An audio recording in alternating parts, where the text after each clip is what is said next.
نخلستان میں موسیٰ اپنے گروہ کے سردار ابو سلمہ اور دیگر ساتھیوں کو ابو بکر کی وفات اور عمر رضی اللہ عنہ کی خلافت کی تفصیل سنا رہا تھا۔ پھر سب کھانے میں مصروف ہو گئے۔ اب یہ بتاؤ موسیٰ، ابو سلمہ نے کھانے کے بعد موسیٰ سے پوچھا، تم 2 دن وہاں گزار کر آئے ہو، وہاں تم نے لوگوں کا رد عمل اور رویہ دیکھا ہوگا۔ ہاں ابو سلمہ، موسیٰ نے کہا، میں نے یہ تفصیل سنانی ہی تھی۔ اس میں سب سے زیادہ ضروری عمر کا وہ خطبہ ہے جو اس نے مسجد میں دیا تھا۔ میں خود مسجد میں موجود تھا۔ موسیٰ نے عمر رضی اللہ عنہ کا خطبہ لفظ بلفظ سنایا۔ اور اس کے مخالفین نے بعد میں کچھ کہا تھا؟ ابو سلمہ نے پوچھا۔ کچھ کیا تھا؟ میں نے تو یہ دیکھا ہے کہ جو عمر کی خلافت کے حق میں نہیں تھے وہ بھی اس کے ہاتھ پر بیعت کر چکے ہیں۔ موسیٰ نے جواب دیا، میں تمہیں یہ بھی بتا دینا ضروری سمجھتا ہوں کہ عمر کی شخصیت میں ایسا رعب اور جلال ہے کہ اس کی زبان سے نکلا ہوا ہر لفظ اس کے دشمن کے دل میں بھی اتر جاتا ہے اور وہ اس کی بات کو قبول کر لیتا ہے۔ میں رات تک لوگوں میں گھومتا پھرتا رہا اور اپنی رائے اس طرح لوگوں پر ظاہر کرتا رہا کہ کسی کے ساتھ مخالفانہ بات کی اور نہ کسی کے ساتھ عمر کے حق میں۔ میں نے دیکھا ہے کہ جو اس کے مخالف تھے وہ اب بھی مخالف ہیں، تو بھی انہوں نے اس کے ہاتھ پر بیعت کر لی ہے اور دل کی گہرائیوں سے اسے خلیفہ مان لیا ہے۔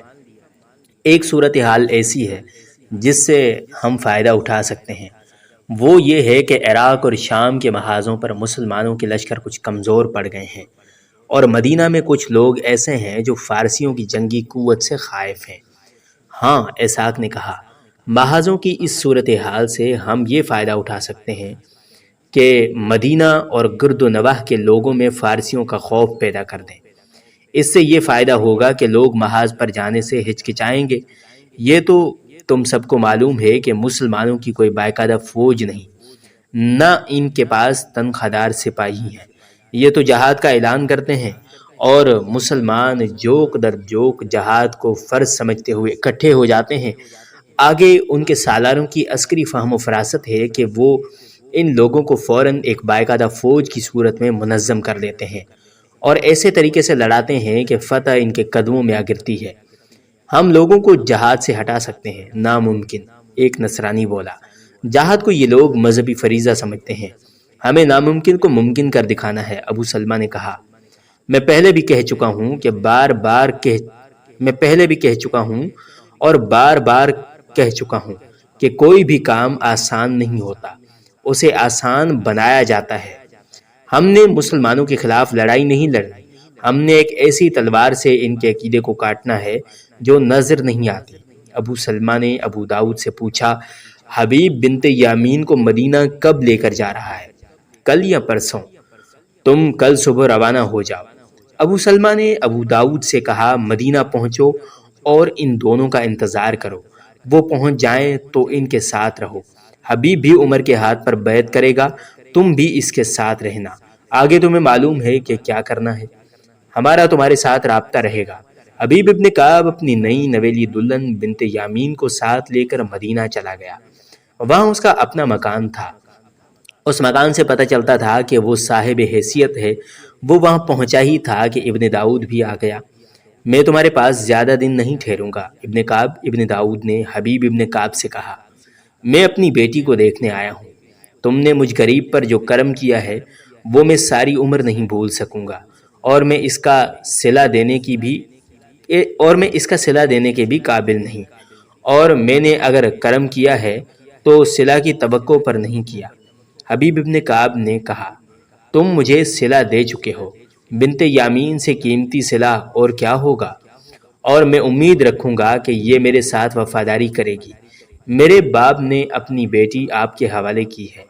پاس بیٹھی ہوئی بنت یامین نے حبیب ابن کعب سے کہا، اور میں اپنے جسم کے ساتھ اپنی روح بھی آپ کے حوالے کر چکی ہوں۔ میری وفا کو آپ گھر کی چار دیواری میں نہیں آزما سکیں گے۔ اگر آپ کبھی جہاد پر گئے تو میں آپ کے ساتھ چلوں گی، میری وفا میدان جنگ میں دیکھنا۔ حبیب ابن کعب ہنس پڑا، اس ہنسی میں پیار موجزن تھا۔ اس کی بات ہنسی میں نہ ٹالو ابن کعب، ابن داؤد نے کہا، اسے جہاد میں شریک ہونے کا بہت ہی شوق ہے۔ میں نے محمد صلی اللہ علیہ وسلم کے وصال سے 4 یا 5 چاند پہلے اسلام قبول کر لیا تھا اور میرا سارا قبیلہ میرا دشمن ہو گیا تھا۔ میں نے تمہیں یہ بات پوری نہیں سنائی تھی، صرف میری اس بیٹی نے میرا ساتھ دیا اور اسلام قبول کر لیا تھا۔ میرے بیٹے بھی میرے دشمن ہو گئے اور میری بیوی بھی مجھ سے الگ ہو گئی۔ قبیلے والوں نے مجھے بہت مارا پیٹا۔ میں اپنی اس بیٹی کو ساتھ لے کر اپنے اس دوست کے پاس چلا گیا جس نے مجھے تمہارے پاس بھیجا تھا۔ وہ یہودی ہے لیکن اس نے میرے ساتھ دوستی نبھائی۔ اس نے کہا کہ مذہب اپنا اپنا، لیکن مذہب دوستی اور محبت کے راستے کی رکاوٹ نہیں بن سکتا۔ میری یہ بیٹی بنت یامین تو دل سے مجھ سے پہلے اسلام قبول کر چکی تھی۔ اسے محمد صلی اللہ علیہ وسلم کو دیکھنے کا بہت شوق تھا۔ میں اسے 3 بار رسول اللہ صلی اللہ علیہ وسلم کی زیارت کے لیے مدینہ لایا تھا۔ یہ کہتی تھی کہ مجھے رسول اللہ کی خدمت کے لیے یہیں رہنے دو۔ تم جانتے ہو ابن کعب، ہمارے رسول صلی اللہ علیہ وسلم میری بیٹی کی یہ خواہش کبھی قبول نہیں کرتے۔ آپ صلی اللہ علیہ وسلم کسی کی خدمت کو قبول نہیں کیا کرتے تھے۔ میں نے اسے کہا کہ اللہ کے رسول صلی اللہ علیہ وسلم کی بہترین خدمت یہ ہے کہ آپ صلی اللہ علیہ وسلم کے بتائے ہوئے راستے پر چلو۔ ابن کعب، میں اپنی اس بیٹی کی کون کون سی خوبی بیان کروں؟ میں نے اسے کہا کہ اپنے رسول صلی اللہ علیہ وسلم کے بتائے ہوئے راستے پر چلو، تو اس نے کہا کہ مجھے شہ سوار بنا دو، مجھے برچھی بازی، نیزہ بازی، تیغ زنی اور تیر اندازی سکھاؤ۔ اللہ کے رسول کا بتایا ہوا بہترین راستہ جہاد ہے۔ میں کفر کے خاتمے کے لیے لڑوں گی اور میں شادی کرنے کے بجائے اپنی زندگی جہاد کے لیے وقف کر دوں گی۔ میں اپنے دوست کے گھر میں پناہ لیے ہوئے تھا۔ میں اسے شہ سواری کیسے سکھاتا؟ وہ میں سکھا دوں گا، حبیب نے کہا۔ اور ابن داؤد، اپنے آپ کو تنہا، مجبور اور دوسروں کا محتاج سمجھنا چھوڑ دو۔ میں تمہارے روزگار کا بندوبست کر دوں گا، خدا کی قسم تم اللہ کے نیک بندوں میں سے ہو۔ ابن کعب، ابن داؤد نے کہا، لیکن میرے یہودی دوست نے میرے ذریعہ معاش کا بندوبست کر دیا ہے۔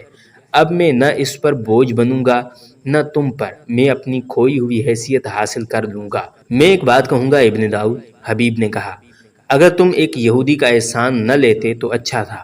کوئی بھی یہودی بہت اچھا آدمی ہو سکتا ہے لیکن وہ مسلمان کے لیے اچھا دوست نہیں ہو سکتا۔ یہودی مسلمان کا دوست ہو ہی نہیں سکتا۔